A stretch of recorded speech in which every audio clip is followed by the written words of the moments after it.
जय हिंद दोस्तों, एक बार फिर से आपका स्वागत है हमारे इस चैनल पर, जहां हम आपके लिए लेकर के आते हैं रोज़मर्रा में प्रयोग होने वाले हिंदी से इंग्लिश के वर्ड मीनिंग। जहां पे हम आपको हिंदी को इंग्लिश में कैसे बोला जाता है या उन शब्दों को कैसे इंग्लिश में बोला जाता है उसके बारे में बताते हैं। तो आज की इस वीडियो में हम लेकर के आए हैं कुछ ऐसे ही इम्पॉर्टेंट वर्ड मीनिंग जो कि आप रोज़मर्रा की ज़िंदगी में यूज़ कर सकते हैं और अपनी इंग्लिश को सुधार सकते हैं। तो चलिए आज के जो वर्ड मीनिंग है उसके बारे में देखते हैं। यहाँ पे आपको कोई ग्रामर हम नहीं सिखा रहे हैं, हम सिर्फ ऐसी जो है वर्ड्स आपको इंग्लिश में बता रहे हैं जिसके लिए आपको ग्रामर की ज़्यादा नॉलेज होने की भी कोई आवश्यकता नहीं है। तो चलिए स्टार्ट करें। उससे पहले अगर आपने नहीं किया है चैनल को सब्सक्राइब तो कर लीजिए चैनल को सब्सक्राइब, साथ में बने हुए छोटे से बेल आइकन को भी प्रेस कर दीजिएगा ताकि फ्यूचर में जितने भी वीडियोज़ हम अपलोड करेंगे उसका नोटिफिकेशन आप तक सबसे पहले पहुँच जाएगा। तो यहाँ पे जो सबसे पहला वर्ड हमारे पास है वो है इशारा किया। तो उसको इंग्लिश में कहा जाता है पॉइंटेड। आप कहते हैं ना कि उसने इशारा किया, तो आप क्या कहेंगे? उसने पॉइंटेड किया या ही पॉइंटेड। तो यानी उसने इशारा किया किसी चीज़ को लेकर के या किसी तरफ उसने इशारा किया तो वो पॉइंटेड कहा जाएगा उसको इंग्लिश में। दूसरा है वार्षिक। वार्षिक महोत्सव, जैसे कि हम स्कूल में क्या करते हैं, एनुअल फंक्शन करते हैं, यानी वार्षिक फंक्शन जो हमारा होता है या महोत्सव जो हम मनाते हैं जो साल में एक बार मनाया जाता है और हर साल हम उसको मनाते हैं, तो वो होता है एनुअल, यानी वार्षिक को आप इंग्लिश में कहते हैं एनुअल।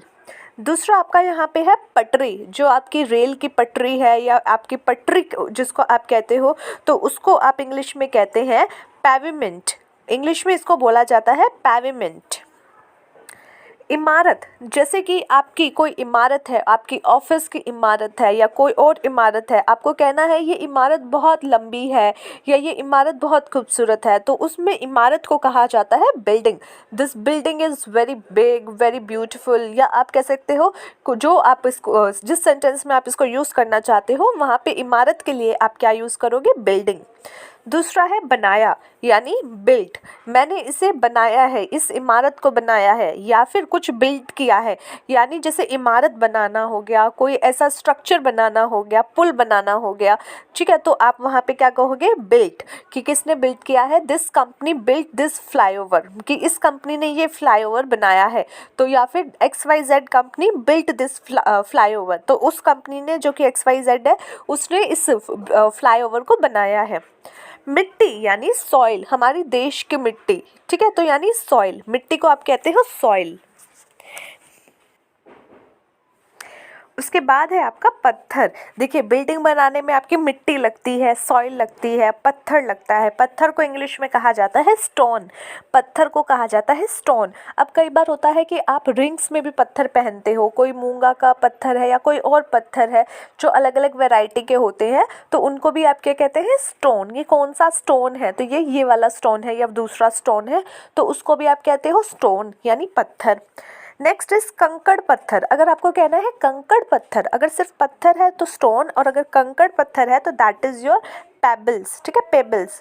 नेक्स्ट इज प्रशासन, कि यहाँ का प्रशासन काफ़ी अच्छा काम कर रहा है, तो यहाँ पे प्रशासन को आप क्या बोलते हो? एडमिनिस्ट्रेटिव, कि ये एडमिनिस्ट्रेटिव यहाँ का अच्छा काम कर रहा है। प्रशासन यानी कि जो सारी चीज़ें अरेंज करता है, काम करता है अकॉर्डिंग टू जो रिक्वायरमेंट्स होती हैं उसके, तो उसको बोला जाता है एडमिनिस्ट्रेटिव। नेक्स्ट इज तेल। तेल यानी ऑयल। अब कोई भी तेल होता है, घर पे यूज़ होता है या फिर आपका पेट्रोल बनाने वाला तेल जो यूज़ होता है, आपका क्रूड ऑयल जो होता है, तो उसको कहा जाता है तेल को ऑयल। नेक्स्ट इज मोमबत्ती। मोमबत्ती को कहा जाता है कैंडल, ठीक है, मोमबत्ती यानी कैंडल। मछली यानी फिश। क्षेत्र यानी टेरिटरीज, ठीक है, क्षेत्र यानी टेरिटरीज, भारत का क्षेत्र या फिर किसी भी जगह का कोई क्षेत्र, तो आप क्या कहोगे? टेरिटरीज।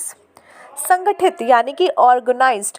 कहते हैं ना किताबें जो है संगठित तरीके से रखो, ठीक तरीके से रखो, दिखने में जो है सही लगे, या फिर आपकी कोई कंपनी है उसमें आप क्या कहते हो? ये यहाँ का संगठन जो है सही होगा, तो वहाँ पे आप क्या कहते हो? ऑर्गेनाइज्ड, कि इसको ठीक तरीके से करो, संगठित तरीके से करो, तो यानी ऑर्गेनाइज्ड। रोचक यानी इंटरेस्टिंग। वर्ड मीनिंग सीखना मुझे बहुत रोचक लगता है, तो यानी इंटरेस्टिंग लगता है। नेक्स्ट इज अमूल्य, जिसका कोई मूल्य नहीं होता, आप उसको प्राइस में डिस्क्राइब नहीं कर सकते, तो दैट इज इनवैल्यूएबल। ठीक है, इनवैल्यूएबल यानी अमूल्य। इसको कई बार आप जो है एक और वर्ड यूज़ कर सकते हो प्रीशियस, कि इसका कोई वैल्यू नहीं है मेरे लिए, ये प्रीशियस है, तो वो भी आप यहाँ पे यूज़ कर सकते हो। पद ग्रहण यानी एक्सेशन, पद ग्रहण यानी एक्सेशन। रेशम यानी सिल्क, रेशम का कपड़ा हो गया, या सिल्क जिसको हम कहते हैं सिल्क का कपड़ा है, या रेशम आपका है, उसको आप क्या कहोगे, सिल्क। उबलना यानी बॉईल, दूध उबलना, चाय उबलना, या कुछ उबलना खाने की चीज़ को लेकर के, या आप भी खुद को उबाल रहे हो, आपको गुस्सा आ रहा है तब भी आप कहते हैं ना उबल रहे हो, तो कहते हैं बॉईल, यानी उबलना यानी बॉईल। मौसम विज्ञान संबंधित, अगर कोई चीज़ है जो मौसम विज्ञान से संबंधित है तो उसको आप कहते हो मेट्रोलॉजिकल, मेट्रोलॉजिकल। पूरी तरह से यानी इंटायरली, पूरी तरीके से जो है वो उसमें खो गया, उस फिल्म में खो गया, पूरी तरीके से जो है वो अपनी स्टडी में लग गया, तो इंटायरली। टोकरी यानी बकेट, जिसमें हम सामान रखते हैं या कुछ रखते हैं, तो आप क्या कहोगे, टोकरी, जिसको इंग्लिश में कहते हैं बकेट। बिस्किट यानी बिस्किट जो हम खाते हैं चाय के साथ। उगाना यानी ग्रो, जैसे इस मिट्टी में एक अच्छी फसल उगाई जा सकती है, तो वहाँ पे आप क्या कहोगे, उगाना यानी ग्रो, और मिट्टी का हमने अभी पढ़ा सॉइल। अनाज यानी ग्रेन, ठीक है, अनाज ग्रेन। शिकार करना, हंटिंग, पुराने ज़माने में शिकार किया जाता था, तो मतलब हंटिंग होती थी, उस टाइम में हंट किया जाता था, तो हंटिंग यानी शिकार करना। दुर्घटना यानी एक्सीडेंट, कि उसको जो है दुर्घटना का सामना करना पड़ा, तो यानी एक्सीडेंट। गुणगान करना, कई बार होता है ना हम किसी की बहुत ज़्यादा बढ़ाई चढ़ाई कर देते हैं, तो कहते हैं गुणगान करना, उसके बारे में अच्छा अच्छा बोलना, बार बार अच्छा अच्छा बोलना, तो उसको कहा जाता है ग्लोरीफाई। गुणगान करना यानी ग्लोरीफाई, ज़्यादा ग्लोरीफाई मत कीजिए, तो यानी ज़्यादा गुणगान मत कीजिए। शब्द यानी ग्लोसरी, ठीक है, शब्द यानी ग्लोसरी। प्रसिद्ध यानी लेजेंडरी, ठीक है, सचिन तेंदुलकर क्या है, प्रसिद्ध क्रिकेटर है, तो यानी लेजेंडरी है, वो लेजेंडरी क्रिकेटर है। आवरण और खोल यानी शेल, जिसको हम कहते हैं ना, जैसे आपने समुद्र में देखा होगा शेल मिलते हैं, तो वो जो वाइट वाइट कलर के होते हैं उसको कहा जाता है शेल। आवरण यानी खोल। घोषणा करना, डिक्लेयर, ठीक है, घोषणा करना डिक्लेयर, जैसे चुनाव की घोषणा कर दी गई है, तो यानी डिक्लेयर कर दिए गए हैं, इलेक्शंस की डेट की घोषणा कर दी है, तो इलेक्शन के डेट डिक्लेयर कर दिए गए हैं। दौरान यानी ड्यूरिंग, चुनाव के दौरान जो है आप प्रचार नहीं कर पाओगे, तो ड्यूरिंग द इलेक्शन जो है आप अपना एडवर्टीजमेंट या प्रचार नहीं कर पाओगे, तो दौरान यानी ड्यूरिंग, यानी कोई चीज़ चल रही है तो उसके साथ आप ये नहीं कर सकते, उसके दौरान आप ये नहीं कर सकते। असल में या वास्तव में को इंग्लिश में कहते हैं रियली, ठीक है, असल में वास्तव में, अगर आप पूछना चाह रहे हैं वास्तव में उसने ऐसा किया, तो रियली ही डिड दैट, या फिर ही इज़ डूइंग दिस, क्या वो ये ऐसा असल में कर रहा है, तो आप क्या कहेंगे, रियली, तो वहाँ पे आपका हिंदी में वर्ड है असल में या वास्तव में, इसको आप इंग्लिश में कहेंगे रियली। नेक्स्ट इज विकल्प, कि आपके पास कोई विकल्प नहीं है, यानी ऑप्शन नहीं है, जिसको आप कहते हैं इंग्लिश में ऑल्टरनेटिव। ऑप्शन को भी आप यहाँ यूज़ कर सकते हो, एज वेल एज आप ऑल्टरनेटिव भी यूज़ कर सकते हो। चुनना यानी इलेक्टेड, ठीक है, इलेक्शन में इस पार्टी के नेता को चुना गया, ठीक है, तो यहाँ पे इलेक्टेड हुआ। शामिल होना यानी इंक्लूड, मैं चुनाव प्रक्रिया में शामिल हो रही हूँ, तो यानी इंक्लूड।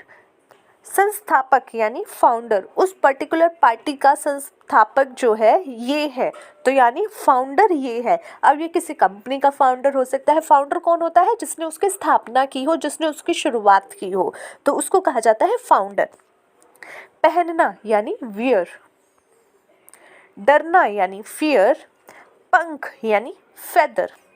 उड़ान यानी फ्लाइट। घायल या जख्म यानी वाउंडेड। लड़ना यानी फाउट। लड़ाई करना यानी फाइट। लाना यानी ब्रॉट। मैदान यानी फील्ड, ठीक है, मैदान पे काम कर रहे हैं, या आप कहते हैं ना फील्ड वर्क हो रहा है, तो वहाँ पे मैदान का मतलब सिर्फ ये नहीं है खुली जगह। अगर हम कहते हैं फील्ड वर्क यानी कि जगह जगह जा करके जो है बिल्कुल नीचे स्तर तक जा करके काम करना, और फील्ड जो है लोगों से मिल के काम करना, तो आप उसको भी कहते हो फील्ड वर्क, और मैदान को भी आप कहते हो फील्ड। संवैधानिक यानी कॉन्स्टिट्यूशनल।